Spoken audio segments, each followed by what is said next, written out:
Hello everyone, నేను మీ సింధుని. Fashion and fashion by Sindhu ఛానల్కి మీ అందరికీ స్వాగతం. ఎవరైనా మన ఛానల్ని ఫస్ట్ టైం విజిట్ చేసినట్టయితే సబ్స్క్రైబ్ చేసుకోండి. నా వీడియోస్ నచ్చితే మీ ఫ్రెండ్స్ అండ్ రిలేటివ్స్ కూడా షేర్ చేయండి. చాలా రోజుల నుంచి నేను పోస్ట్ చేయాలనుకుంటున్న ఈ రెసిపీ అండి. చాలా హెల్దీ వర్షన్లో ప్రిపేర్ చేశాను. కుకీస్ అనేవి చాలా పర్ఫెక్ట్గా చాలా బాగా కుదిరాయి. సో ఆ రెసిపీని మీతో షేర్ చేస్తున్నాను. ఫస్ట్ ఒక మిక్సింగ్ బౌల్ తీసుకోండి. ఈ మిక్సింగ్ బౌల్లోకి ఒక అరకప్పు వరకు బాగా సన్నగా తురిమినటువంటి బెల్లం తీసుకోండి. ఇన్ కేస్ మీకు బెల్లం బాగా సన్నగా తురమటం కష్టం అనుకుంటే బెల్లంని రఫ్గా పీసెస్లో కట్ చేసుకుని మిక్సీ జార్కి వేసి ఇలా ఫైన్గా ఒక ముద్ద టెక్స్చర్ వచ్చే వరకు గ్రైండ్ చేసుకున్నా పర్వాలేదు. ఇప్పుడు ఏ కప్పుతో అయితే మీరు బెల్లం తురుము తీసుకున్నారో ఆర్ఎస్ బెల్లం ఇలా పేస్ట్ టెక్స్చర్ వచ్చేలా తీసుకున్నారో సేమ్ అదే కప్ అంటే హాఫ్ కప్ నూనె వేసాను ఇందులో. మనం ఇలాంటి కుకీస్, కేక్స్ ఇలాంటి రెసిపీ ప్రిపరేషన్లో నూనె యూజ్ చేసినప్పుడు ఫ్లేవర్డ్ ఆయిల్ యూజ్ చేయకూడదండి. అంటే పల్లి నూనె, నువ్వుల నూనె ఇట్లాంటివి యూజ్ చేయకూడదు. ఫ్లేవర్ ఏమీ లేని normal sunflower oil, refined oil మాత్రమే యూజ్ చేయాలి. ఇప్పుడు ఒక విస్కర్ హెల్ప్తో ఈ బెల్లం మిశ్రమం అలాగే ఆయిల్ కూడా బాగా ఒక స్మూత్ టెక్స్చర్ వచ్చేలాగా కలుపుకోవాలి. ఇది ఒక 5 minutes టైం అనేది పడుతుంది. సో ఒక స్మూత్ టెక్స్చర్ వచ్చిన తర్వాత 1 cup గోధుమ పిండి అనేది వేసాను.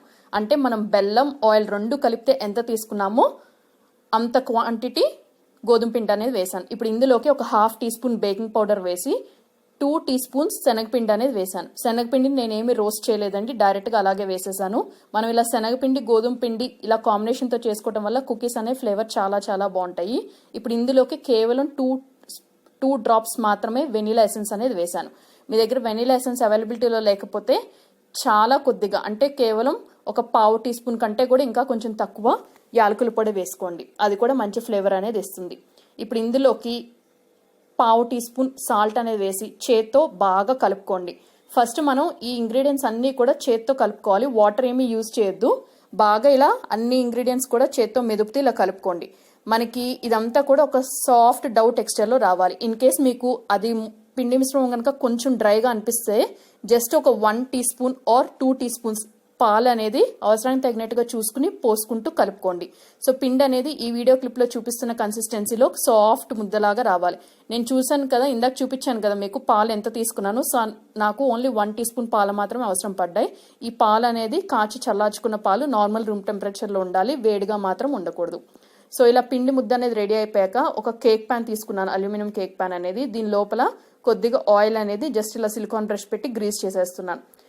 మీ దగ్గర కేక్ ప్యాన్ లేకపోతే ఇడ్లీ రేకుల్లో కూడా పెట్టి చేసుకోవచ్చండి. ఇది కేక్ ప్యాన్ ఉంటే ఇలా ప్రిపేర్ చేసేసుకోండి. సో ఇప్పుడు ఈ పిండి మిశ్రమం నుంచి కొద్దిగా పిండి ముద్ద అనేది తీసుకుని చేత్తో ఫస్ట్ నార్మల్ ఒక లడ్డు షేప్లో, రౌండ్ షేప్లో లాగా చేసుకోండి. ఇప్పుడు 2 అరచేతుల మధ్యలో పెట్టుకుని ఇలా ఒక కుకీ టెక్స్చర్ వచ్చేలాగా అది కొంచెం ఫ్లాట్ చేయండి. సో ఇలా వచ్చిన దీన్ని ఈ కేక్ ప్యాన్లోకి పెట్టేసేయండి. సో నేను ఒక్క బ్యాచ్ పెట్టినప్పుడు నాకు ఓన్లీ 7 మాత్రమే పట్టాయి. అంటే దగ్గరికి పెట్టకూడదండి, కొంచెం గ్యాప్ ఇచ్చి పెట్టాలి. ఎందుకంటే ఈ కుకీస్ అనేవి మనం బేక్ చేసినప్పుడు అది సైజ్ అనేది కొంచెం ఇంక్రీజ్ అవుతుంది. సో దగ్గరికి పెట్టేసినట్టయితే అదంతా కూడా అంటుకుపోతుంది. సో ఈచ్ కుకీ ప్లేస్ చేసినప్పుడు మనం కేక్ ప్యాన్లో కొంచెం గ్యాప్ అనేది ఇవ్వాలి. అలాగే కుకీ అనేది ఇంత మందం ఉండాలి, మరీ పల్చగా ఉండకూడదు, అలానే మరీ మందంగా కూడా ఉండకూడదు. సో జస్ట్ ఒక 1 inch కంటే కొంచెం తక్కువ మందం ఉంటే పర్ఫెక్ట్గా బేక్ అయిపోతుంది. ఇప్పుడు దీనిపైన నేను లైట్గా ఒక్కొక్క కుకీ మీద నేను జస్ట్ ఆల్మండ్స్ అనే గార్నిషింగ్ కోసం యూజ్ చేశాను. మీకు నచ్చిన ఏ డ్రై ఫ్రూట్ అయినా, అంటే లైక్ కాజు, పిస్తా ఏదైనా యూజ్ చేసుకోవచ్చు, ఆర్ఎల్స్ చేయకపోయినా పర్వాలేదు.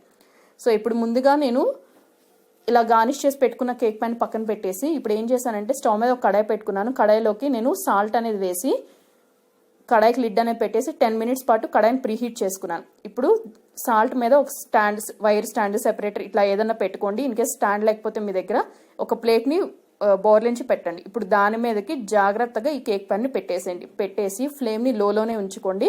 20 minutes పాటు బేక్ చేసుకోండి. 20 minutes తర్వాత ఒకసారి చెక్ చేసుకోండి పైన టచ్ చేసి లైట్గా. మీకు ఆ పిండి మిశ్రమం కనుక ఇంకా కొంచెం మాయిస్ట్గా అంటే తడిగా ఉన్నట్టు అనిపిస్తే ఇంకొక 5 to 10 minutes చూసుకుని బేక్ చేసుకోండి. నాకైతే కరెక్ట్గా 25 minutesకి కుకీస్ అనేవి రెడీ అయిపోయాయి. ఇప్పుడు ఫ్లేమ్ అనేది టర్న్ ఆఫ్ చేసేసాను. ఈ కుకీస్ పెట్టిన కేక్ ప్యాన్ని స్టవ్ మీద ఆ కడాయి మీద నుంచి దింపేసి పక్కన పెట్టుకున్నాను. ఇప్పుడు ఇవి నార్మల్ రూమ్ టెంపరేచర్ వచ్చే వరకు కంప్లీట్గా వెయిట్ చేయాలి. మనం వేడి మీద రిమూవ్ చేసినట్టయితే అది విరిగిపోతాయి. సో ఇప్పుడు నేను రిమైనింగ్ పిన్ అంతటితో కూడా ఇలా చేశాను. ఇది ఒక ఆల్టర్నేట్ మెథడ్ అండి. చిన్న చిన్న కప్ కేక్స్ పెట్టే టిన్స్ ఉంటాయి కదా మన దగ్గర, లేదా ఇలా చిన్న చిన్న గిన్నెలు దానిలోకైనా పెట్టి చేసుకోవచ్చు. సో మీ కన్వీనియన్స్ బట్టి మీరు చేసుకుంటారని ఇలా ఆల్టర్నేట్ మెథడ్ కూడా వీడియో క్లిప్ అనేది అటాచ్ చేశాను లాస్ట్లో. ఇకపోతే మన కుకీస్ ఇలా నార్మల్ రూమ్ టెంపరేచర్ ఇచ్చిన తర్వాత మీకు ఒక్కొక్కటి ఓపెన్ చేసి చూపిస్తున్నాను. ఇలా back side dark brown colour ఎందుకు వచ్చింది అంటే మనం బెల్లం యూస్ చేసాం కదా, దట్టు గోధుమ పిండి కాంబినేషన్తో. సో అందుకని మనకు కొంచెం డార్క్ బ్రౌన్ కలర్లో వచ్చాయి. అదే మీరు షుగర్తో చేస్తే అంత డార్క్ బ్రౌన్ రాదండి, లైట్ గోల్డెన్ బ్రౌన్ కలర్ వస్తాయి. సో ఒకటి బేక్ చేసిన కుకీని మీకు ఇక్కడ ఓపెన్ చేసి అంటే తుంపి చూపిస్తున్నాను. పర్ఫెక్ట్గా కుక్ అయినాయండి. సో టేస్ట్ అనేది చాలా చాలా బాగుంది. తప్పకుండా అందరూ ట్రై చేయండి. ఇలా హోమ్ మేడ్ కుకీస్ని మనంతటికి మనం తయారు చేసి ఇంట్లో వాళ్ళందరికీ సర్వ్ చేస్తే చాలా బాగా ఎంజాయ్ చేస్తారు. I hope you like this recipe. Thank you all very much for watching my video. Meet you all very soon.